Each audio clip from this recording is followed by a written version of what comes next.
podcast Conversas de Valor é um oferecimento de Target Data Experience.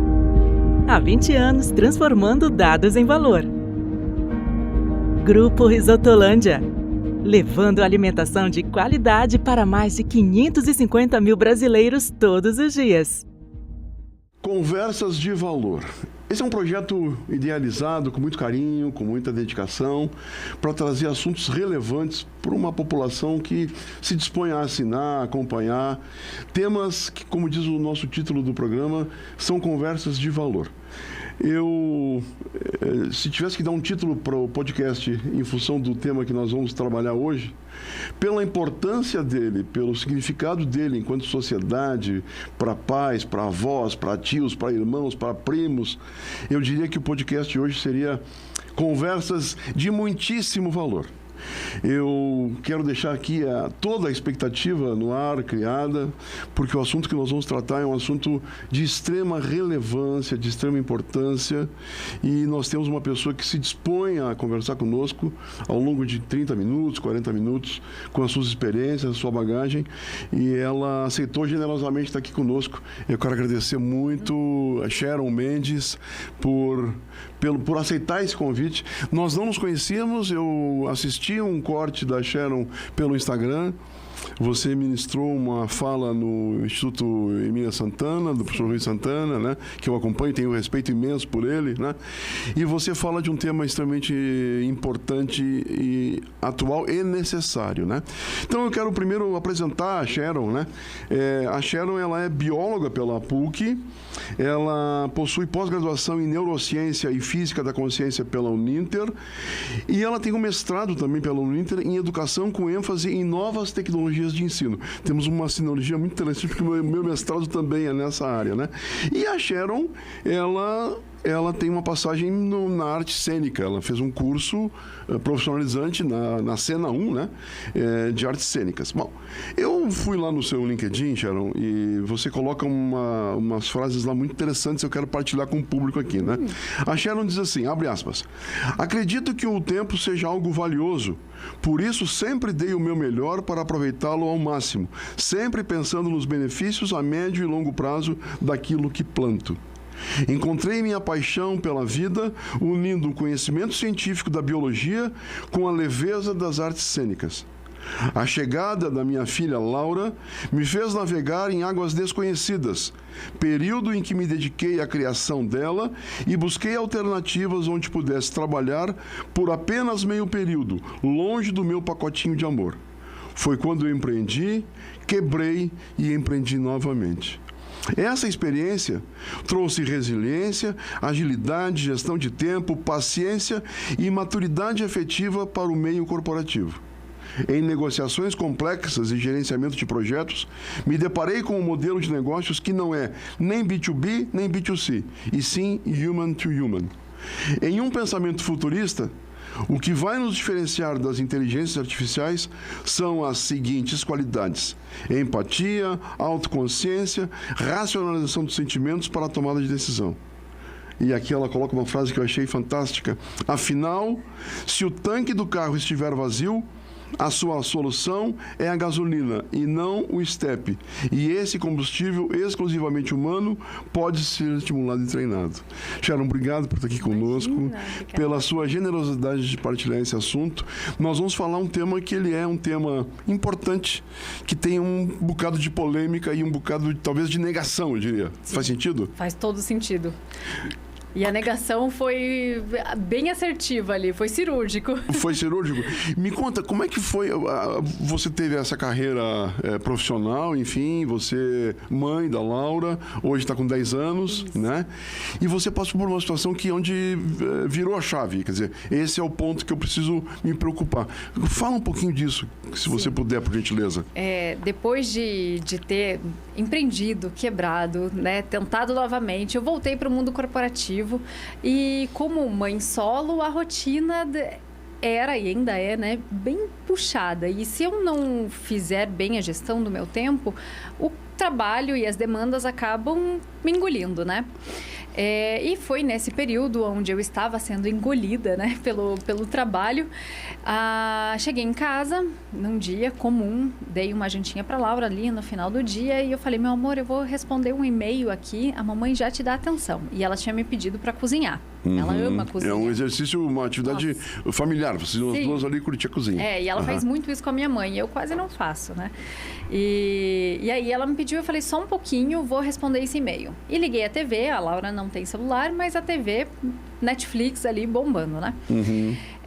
Aí, ali respondendo os e-mails e de repente a Leonina, né, um gênio forte, voltou aí e falou, mamãe, agora a gente pode cozinhar?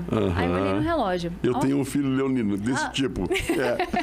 Sabe o que é, Meu né? amado Felipe. Aí ela voltou e pediu novamente. Quando ela falou comigo, eu olhei no relógio e me dei conta que faziam mais de 4 horas que eu estava ali, respondendo um e-mail, 2 e-mails, e vem demanda, dá aquela rolada na timeline também, porque, né, eu preciso de um descanso, de um momento de entretenimento, mas enfim, estava ali fazendo uma hora extra aí dentro da tela, né? E fiz ali uma gelatina com ela, 5 minutinhos, rapidinho, e coloquei ela para dormir. Quando eu coloquei ela para dormir, ela levantou da cama e me deu um abração e falou, mamãe, obrigada, fazia muito tempo que eu esperava por isso. Que pancada, né? Nossa, foi um soco no estômago, né? E quando ela falou que fazia muito tempo, eu parei para observar. Há quanto tempo isso estava acontecendo? Eu não sabia mensurar, porque há muito tempo a minha rotina era daquele jeito, né? Acelerada, trabalhando bastante e, enfim, dando o mínimo de atenção para ela. Mas o objetivo era proporcionar tudo. Aula de canto, dança, o judozinho, enfim. E no final, o que ela queria era aquilo, os meus 5 minutos de atenção genuína, né? Então, esse foi o primeiro fator. O segundo foi uma festa do pijama, que a minha casa, eu adoro as crianças e prefiro que elas estejam lá dentro, porque eu sei o que estão fazendo e também consigo tirar... Claro, e acompanhando, né? Sim. E consigo tirar as crianças da tela, né? Então, sempre estimulo a praticar outras atividades, jogos de tabuleiro, enfim. Então, a gente estava fazendo uma festinha do pijama. As meninas, amiguinhas, já têm celular, então elas chegam lá em casa e colocam na bancada, porque sabe que lá é um momento... A titia Sharon... Não deixa. Aí, na hora do jantar, a gente estava comendo uma pizza e o celular de uma delas vibrou e ela pediu para ver. Claro que eu deixei, né? A hora que ela viu aquela mensagem, ela ficou super constrangida. E ali eu vi que tinha algo de errado. Perguntei se estava tudo bem, se ela precisava acendeu de um alerta, coisa. assim. Né? Sim, E ela ficou muito constrangida. E é uma criança super saudável, espontânea. Nunca tinha visto aquela atitude nela, né? Aquela reação. Então, eu distraí as outras crianças e chamei ela para conversar. E ali, depois que ela criou uma segurança, né, em abrir o assunto comigo, ela mostrou que faziam mais de 3 meses que ela recebia conteúdo pornográfico de uma pessoa que se passava por um amigo da escola. E a mãe dela é uma mãe muito zelosa, que olha o celular dela toda noite. Mas, por ela ter a idade que tem, ela tinha acho que 8 aninhos na época, 7, 8 anos, ela sabia que aquele conteúdo não era apropriado para ela. E ela tinha medo da mãe brigar com ela. Então ela apagava, ela escondia. E ela se sentia culpada, que é o que acontece com as vítimas. Olha só. As vítimas se sentem culpadas, né? Que situação, hein? Horrível, que situação, né? Horrível. A pior sensação do mundo é parecia que aquele homem, que aquele pedófilo estava dentro da minha mesa de jantar. E eu, impotente perante aquilo, né? E olhando, então, a conversa dela com bastante cuidado, dava para perceber que era um personagem construído em cima da resposta que ela dava. Era muito manipulado. Mas aquela passada de olho rápida, né, que a gente costuma dar no dia a dia, porque nem do nosso WhatsApp a gente dá conta, né, não dava para perceber. Mas ali, fora esse perigo, né, iminente, outras janelas se abriram. Por quê? Porque ela falou onde ela morava, onde ela estudava, quem levava para a escola, o horário que saía, que buscava, o nome dos amigos. A informação fragilizadíssima, né? Quer dizer, total. Toda a segurança fragilizada, né? Bom, e aí você acabou, então, despertando no sentido de trabalhar com esses assuntos ligados à família, a pais, mães, professores, né? Exato. Olhando para essa questão da tela sobre os aspectos das influências, tanto positivas quanto negativas, ou seja, alguns alertas aí. Sim. É isso que você tem hoje se dedicado, né? Isso. E o que você percebe nesse universo, assim, olhando para esse universo de pais, né? Quais comportamentos de pais, assim, que você observa que mais chamam a atenção? É no zelo ou na ausência? Aí é na ausência, né? Na ausência, né? É na ausência ou na tentativa do zelo. Até porque nós fomos imersos, né, na tecnologia, e ela foi nos vendida como uma forma muito benéfica, porque realmente ela tem esse potencial, né, de acelerar a aprendizagem, de comunicação, enfim, ela tem vários pontos positivos. Eu não sou contra, tá? Eu só uso equilibrado. Nós estamos aqui até em função dela. Se não fosse ela, não teria conhecido você, não teria convidado você para estar aqui. Exato. O nosso programa nem chegaria no nosso ouvinte, né?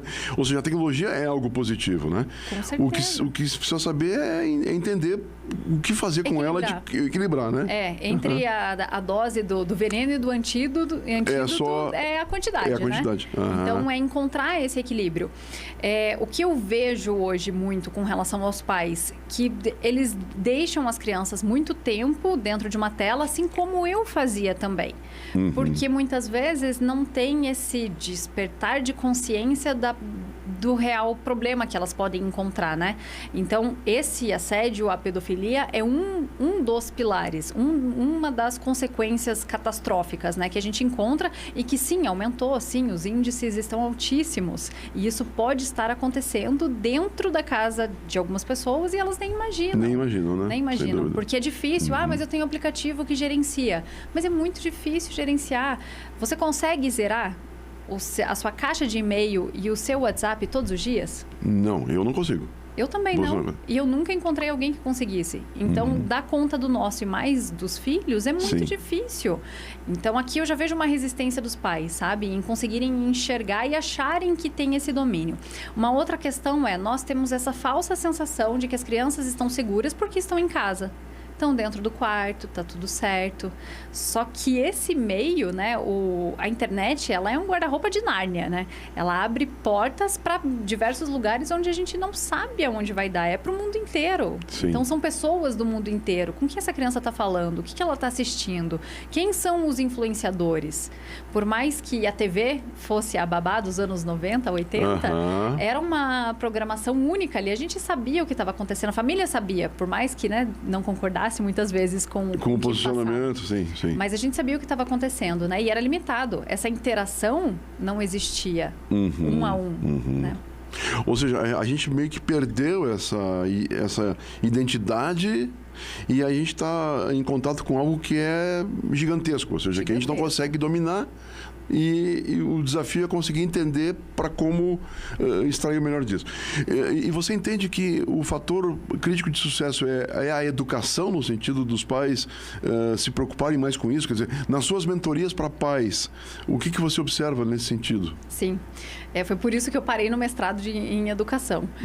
Depois que eu aprendi através da fisiologia, da neurociência, eu caí na educação, eu caminhei até a educação porque eu descobri que todo comportamento é aprendido, né? Então, como é esse processo de aprendizagem?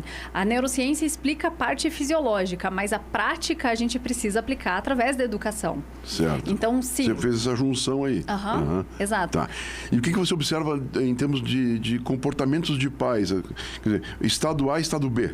Passa pela mentoria, o que acontece? Qual é o resultado esperado de uma mentoria? Primeiro, entender as problemáticas reais. Tá. Então, quais são os perigos? Ou seja, é tirar do subjetivo para o objetivo, é tirar debaixo do tapete e colocar para cima do tapete. Isso, é enxergar o problema. É enxergar o problema, né? Enxergar o problema e depois saber administrar a rotina familiar e conseguir aplicar as melhores estratégias diante da diferença ali de rotina e de idade das crianças também, né? Porque existem dinâmicas diferentes para cada idade. E o vínculo familiar é o que a gente vê depois como resultado. Isso não tem preço.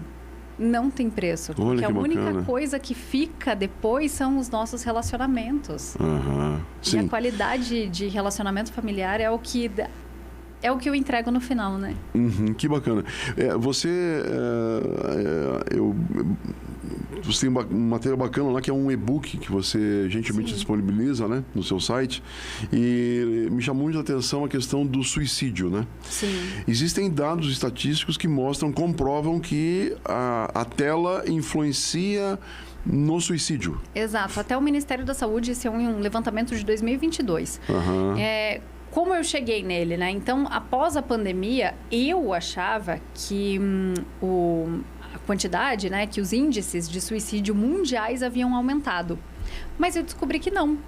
Que esse índice diminuiu 36%. Depois da pandemia. Por quê? Porque programas de conscientização de saúde emocional, de saúde mental, começaram a ser aplicados com maior, né, frequência, ênfase.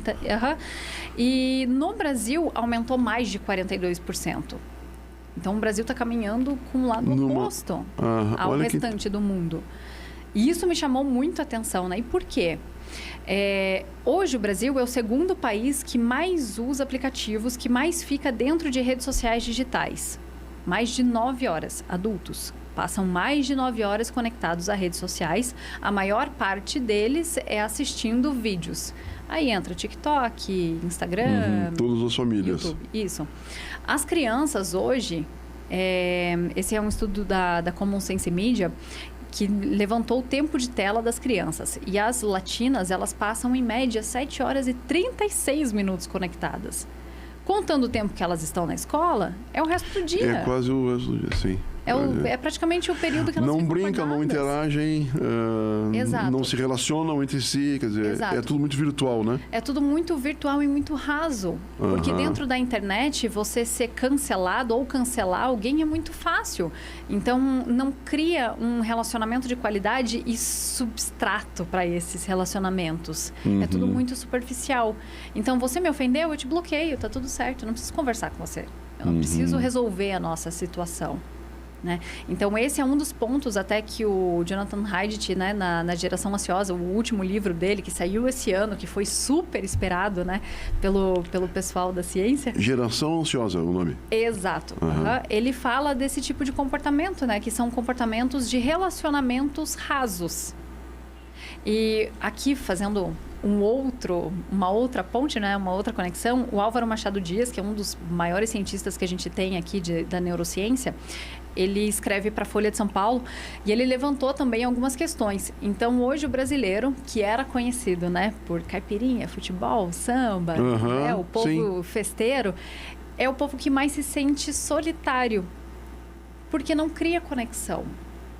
Olha que interessante. Está tudo muito raso. Ou seja, e a gente está falando aqui de, sei lá, de 10, 15, 20 anos para cá, isso. É um efeito danoso muito recente, né? Muito recente. O Haidt traz isso até nesse livro. Ele fez um levantamento, uma meta-análise gigantesca junto com a Gentuende. Então, eles analisaram dados mundiais socioeconômicos, demográficos, para relacionar o que está acontecendo. Porque não foi algo pontual em cidades ou países específicos. Foi algo a nível mundial. E foi com essa faixa etária, né? Que são os jovens de hoje, né? A geração mais novinha. E os gráficos, o livro é muito bacana porque ele traz de uma maneira muito visual, assim. Então, os gráficos, eles são de fácil leitura, né? São de fácil leitura. E a partir de 2010, quando os smartphones se tornaram mais populares, começou a catástrofe. Então, foi de 2010 para cá. Quando era teclado, ou seja, a tecnologia mudou drasticamente, né? Ou seja, o smartphone realmente foi Sim, porque, vou falar da minha juventude, né? Então, eu ganhei o meu primeiro computador, ou melhor, a família ganhou o primeiro computador, eu tinha 13 anos. E era da família. E ficava na sala, onde todo mundo compartilhava, via o que cada um estava fazendo e tinha os horários específicos para usar. E era uma disputa, né? Era uma disputa, E a internet só podia usar quando era barata à noite. Mas à noite a criança está dormindo, então quase não usava, né? Aqui é um ponto. hoje, esse mundo que se abre está com a gente no nosso bolso. Tá no quarto, no banheiro, porque hoje tem até capinha para você tomar banho com um celular dentro do chuveiro. Então tá dentro do quarto, do banheiro, na sala de estar, no cinema,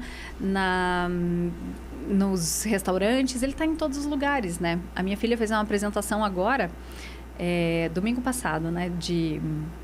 Da escola de música. Foi uma apresentação linda. E eu achei curioso que eu comecei a observar o comportamento da plateia. Grande parte da plateia pequenininha, das crianças, não saíram dos jogos. Enquanto o espetáculo estava acontecendo, as crianças estavam jogando no celular com os seus fones. Imersas num mundo à parte. Paralelo, completamente. E isso a gente vê em várias situações, né? Nos parques, nos restaurantes.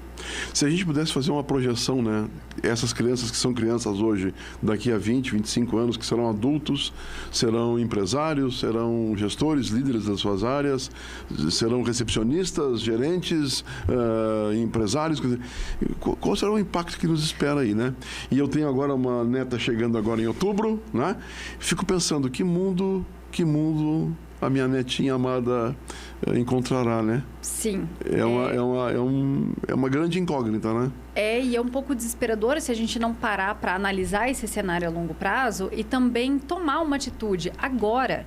Né? Agora, quando eu trato dentro das minhas redes sociais, que eu trago esses assuntos, né? Ou palestra, mentoria, enfim, falar de suicídio, depressão, pedofilia, são assuntos difíceis de serem aceitos. É difícil de mensurar. Então, há uma resistência, como você bem colocou no começo aqui do nosso bate-papo. Parece que não é grande. Comigo, né? Não Exato, é comigo. É o meu grande. Vizinho, mas não é comigo. Isso. E está muito próximo da gente, né? Muito né? próximo. Só que mesmo assim há uma resistência, então acaba ficando num campo abstrato. Então a minha estratégia foi, já que eu já era, né, da neuro, estudar os impactos fisiológicos e mensurar qual área cerebral está sendo afetada. Aqui eu me deparei com estudos da Shimi Kang, que é de Harvard, onde ela aponta, e diversos outros também autores falam sobre isso, sobre a produção da bainha de mielina que reveste o neurônio. O que é isso?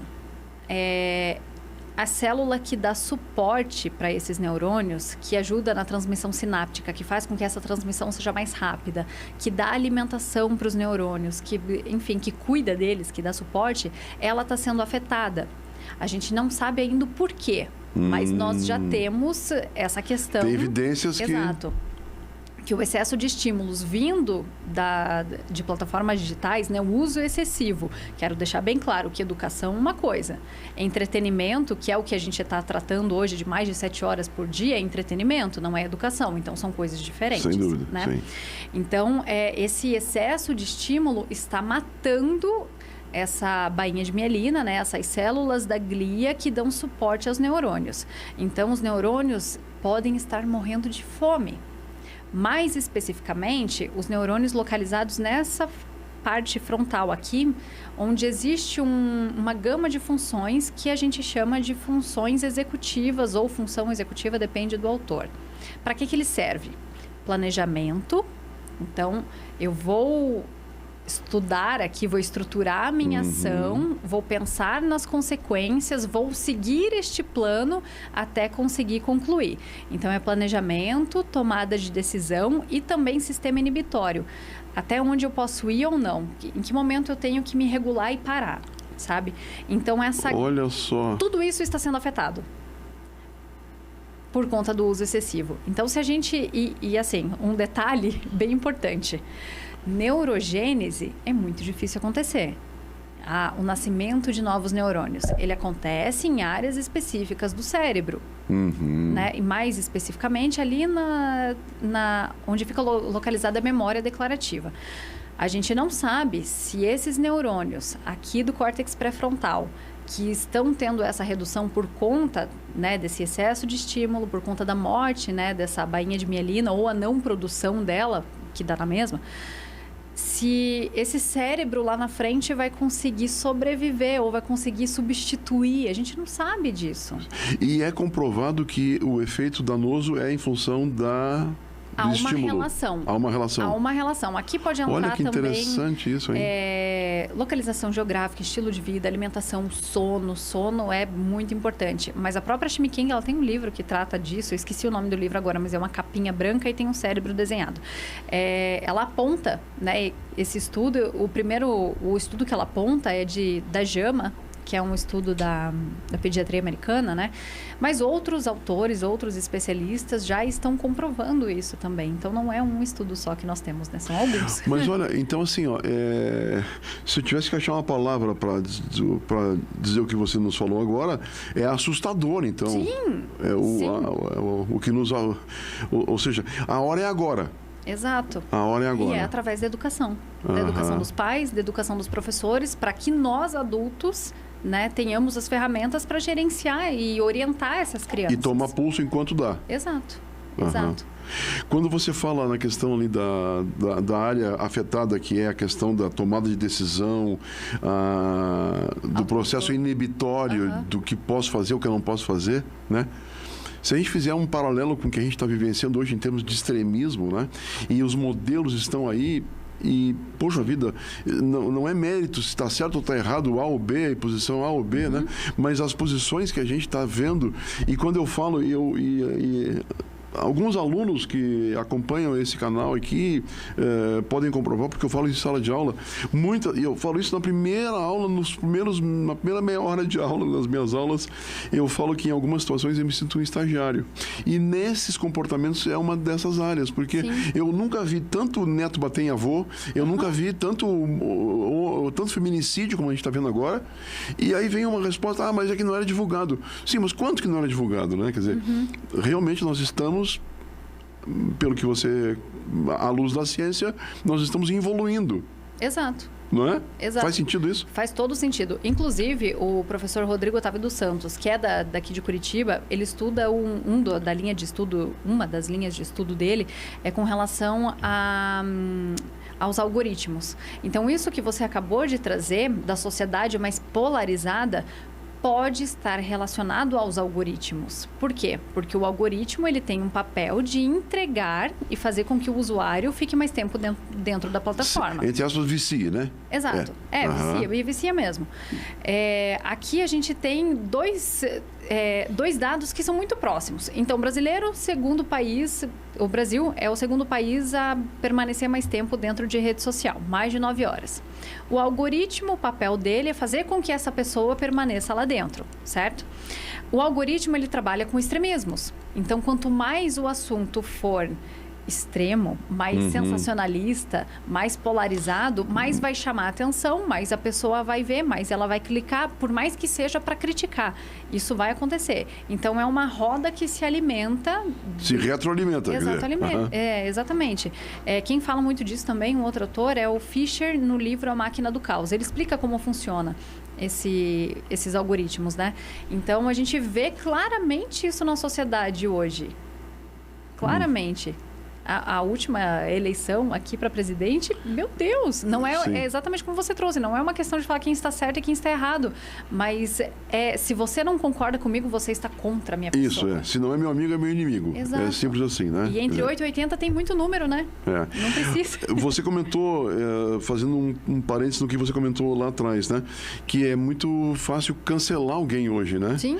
Ou seja, mas o cancelamento, quando acontece numa boa, mas às vezes acontece um processo de... Nossa, é terrível ser cancelado. De autoestima. É terrível ser cancelado. É terrível não fazer parte da tribo. É terrível não ter aquele jeitão, aquele adereço, né, da tribo, né? As pessoas precisam se sentir inclusas em alguma tribo, né? Então, o malefício de um cancelamento é terrível. É terrível. É terrível, né? Primeiro que esse senso de pertencimento, ele é inato do ser humano, né? Nós precisamos nos sentir pertencentes. Quando a gente fala de criança e adolescente, primeiro, criança não tem que estar dentro de rede social nenhuma. Nós temos uma lei hoje, por enquanto, que se chama COPPA, com 2 P's. COPPA? Que ela foi emprestada ali dos americanos, onde crianças menores de 13 anos não poderiam estar dentro de rede social nenhuma. Isso inclui YouTube Kids, que não foi projetado para criança. Mas aqui dá um assunto só dele, tá? E junto com os algoritmos. Abre parênteses, fecha parênteses. Fecha parênteses, sim. O próprio Jonathan Haidt coloca, né, que as crianças e os próprios adolescentes, eles não têm maturidade para estar dentro de redes sociais. Essa área que eu comentei do córtex pré-frontal é a última a se maturar. Por volta dos 24 anos. Nossa! Alguns autores defendem 30 ou mais. Então, à luz da ciência, adolescente é até os 24. E quando você vê uma criança de 12, 13, 15 dentro de uma rede social levando uma negativa, ela não tem maturidade para lidar com isso. Nós não temos. E é um instinto natural também. Pode acontecer 10 coisas boas no seu dia. Mas leva uma fechada no trânsito e alguém te xinga. Você vai prestar atenção naquilo. Isso. E aquele que vai ficar durante o dia... vai te assombrar. Né? Porque nós temos esse viés de prestar atenção naquilo que nos ameaça. Aqui é um viés evolutivo, né? Então, de prestar atenção naquilo que nos ameaça. Por quê? Porque aquilo está... É uma defesa. Exatamente. Está ameaçando a nossa segurança. Então, você pega uma criança que já não poderia estar dentro de uma rede social ou um adolescente, leva uma negativa... junta a informação de que ele não tem esse cérebro maturado para trabalhar com isso, para saber lidar com isso, quais são as consequências? Eu já peguei crianças que pararam de falar, porque dentro do TikTok, ali ele recebeu um comentário de que ele era feio e que ele não falava direito. Pronto. A criança parou de falar. Bloqueia. E até descobrir que foi isso, não foi fácil. E até reverter isso. Sem dúvida. O Brasil é o segundo país que mais passa conectado, né? Qual é o primeiro? África. África? Mas são minutos de diferença ali. Os Estados Unidos está em que ranking, mais ou menos? Não vou saber dizer. Não lembro para ter uma ideia de país desenvolvido, né? Bom, duas perguntas assim que é a mesma, né? Para a gente encaminhar para esse encerramento, Sharon. Como é que você vê a academia nesse processo, no sentido da educação, a escola tratando isso de frente, no nível fundamental, médio, superior? Como é que você vê? Agora está começando uma movimentação, né? Agora, tanto que o governo federal vai entregar no mês de outubro ou novembro, agora não me recordo exatamente a data, uma cartilha de bom uso, né, orientando ali sobre o uso de dispositivos digitais. Isso ainda não foi entregue. Agora, dentro das escolas, eu tenho um trabalho e tenho uma resistência muito grande de entrar nas escolas para falar sobre isso. Resistência por professores, por pais, por alunos? Diretoria, tudo. Diretoria? Primeiro, misturam os assuntos. Mas eu comprei não sei quantas plataformas, eu uso tal programa aqui de educação. Calma, isso é uma coisa. A gente está falando de orientação sobre o uso de internet, orientação sobre o uso de jogos. É outra coisa. Então, eu tenho uma formação de professores que trata, através da neurociência, explica ali quais são as áreas do cérebro afetado e estratégias para lidar com isso. Também faço, né? Você desculpe interromper e cortar, né? Mas é nessa linha. Você imagina que o professor, o diretor da escola precisa também ser aculturado em relação a isso? Sim. Sim. Ou seja, então essa resistência por uma resistência talvez não é porque não quer, é porque não sabe o que não sabe que precisa. Exato. É isso, não né? sabe que existe uma montanha de problemas. Não é um problema pontuado. Não é só a ansiedade, não é só a depressão. Né? Aqui a gente vê uma montanha de problemas que a consequência. E não adianta a escola proibir por proibir a entrada do gadget na sala de aula. Não é só isso, porque não é, só um cidadão que está ali, um indivíduo que está ali, que está exposto ao longo do tempo na sua casa. Exato. Né? É educação dos professores, dos pais também, porque nós não tivemos essa educação. Né? Sim. E a gente foi atropelado por esse fenômeno, né? Atropeladíssimo, né? Bom, e uma outra pergunta. Você, como sendo uma área de comunicação, enfim, como é que você vê a imprensa? Por exemplo, a imprensa que também se alimenta dessa questão, desse caos que a gente vive no sentido da polarização, né?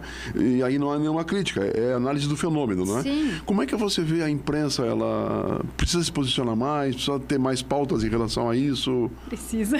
Precisa? Precisa. Agora eu estou vendo um movimento um pouco maior, né? De algumas matérias falando sobre isso.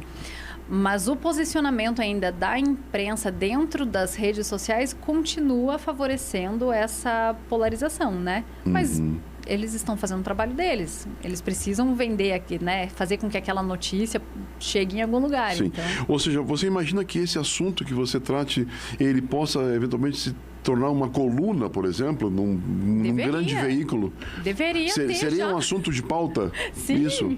Sim, já deveria ter. A gente precisa fazer com que essas informações, que são pesadas, cheguem na população. Até foi interessante, porque eu esperava muito do legislativo, né? Não, precisamos de leis, precisamos, né, disso, daquilo. E eu assisti uma palestra de um juiz, o Fernando, eu esqueci o sobrenome dele. Se eu não me engano, ele é juiz agora, não sei se estou falando besteira, mas enfim, dentro da Assembleia Legislativa, e ali ele colocou como é complicado e como é trabalhoso fazer leis, ainda mais aquelas que usam do algoritmo, porque você entra demais na privacidade da pessoa. Então, até que ponto eles podem interferir ou não? E ali ele colocou uma solução que é a que eu busco também, né? Que é a educação. Então, trabalhar a educação dos pais, trabalhar a educação dos professores para que eles orientem essas crianças. Então, estamos no caminho certo aqui, que bacana, né? Que bacana. Sharon, olha, nós vamos publicar esse material no Spotify, em todos os canais aí, né? Também no YouTube. No YouTube e no Spotify a gente tem um comentário onde tem as suas redes lá, né? Se você permitir me passar, eu vou colocar as referências que você usou aqui, com livros, enfim, né? Para que as pessoas possam ter acesso a isso, né? E eu queria muito te agradecer pela gentileza de estar aqui conosco, de partilhar. Foi uma meia hora riquíssima. Conversa de valor tem esse propósito, no sentido de alertar, de trazer. Nós não estamos buscando likes aqui, nós não estamos buscando seguidores, mas sim trazendo temas relevantes, né? Nós não nos conhecíamos, foi uma satisfação conhecê-la, recebê-la aqui, né? Desejo assim muito sucesso nessa caminhada que você decidiu empreender, que está começando, né? E que eu tenho certeza que vai ser de muito sucesso. Eu quero agradecer, quero torcer por você, quero me associar nesse seu projeto de alguma forma, para que chegue a mais pessoas, que chegue a escolas, em algumas que eu conheço. Vou fazer pontes para que você converse com as pessoas, né? Vou me colocar a essa disposição. Espero que você aceite essas pontes, porque se eu tivesse um propósito na vida, bem claro, o meu seria construir pontes. Eu adoro construir pontes. Se eu tivesse que ter um sobrenome, seria Network, meu sobrenome, né? Quem me conhece sabe, né? Então eu quero agradecer a você pela gentileza, viu, de estar aqui e desejar sucesso a você nesse projeto. Obrigada, professora. É um prazer estar aqui. Como eu disse há pouco para você, esse é o meu objetivo de vida. Essa é a minha missão de vida mesmo. E, inclusive, quando eu comecei todos esses estudos, né, eu tinha escutado uma palestra da filósofa, da Lúcia Helena Galvão, e ela perguntava: por que você levanta da cama todos os dias? E a minha família, a minha vida, né, a minha filhinha, claro, é o amor da minha vida, mas porque eu levanto da cama todos os dias é para construir um legado, é para deixar a sementinha ali por onde eu passo, né? Então, que seja essa. E é interessante porque a gente fala, há um bom tempo, assim, eu falava que o meu legado era deixar um mundo melhor para os meus netos, né? E a minha neta está chegando agora, e já chegou, quer dizer, então o mundo passa muito rápido, a vida passa muito rápido, né? E a gente precisa olhar isso tudo com carinho, né? E essa questão que você coloca, e eu sou super usuário, adepto, entusiasmado por tecnologia, né? Ela também tem os seus perigos, os seus riscos, né? Então, obrigado, viu, pela partilha. Nada. Sucesso para você, obrigada. Viu? Sucesso, viu? Muito obrigada. Tudo de bom, viu? Obrigado. O programa que você assistiu teve o apoio institucional da Target Data Experience e do Grupo Risotolândia.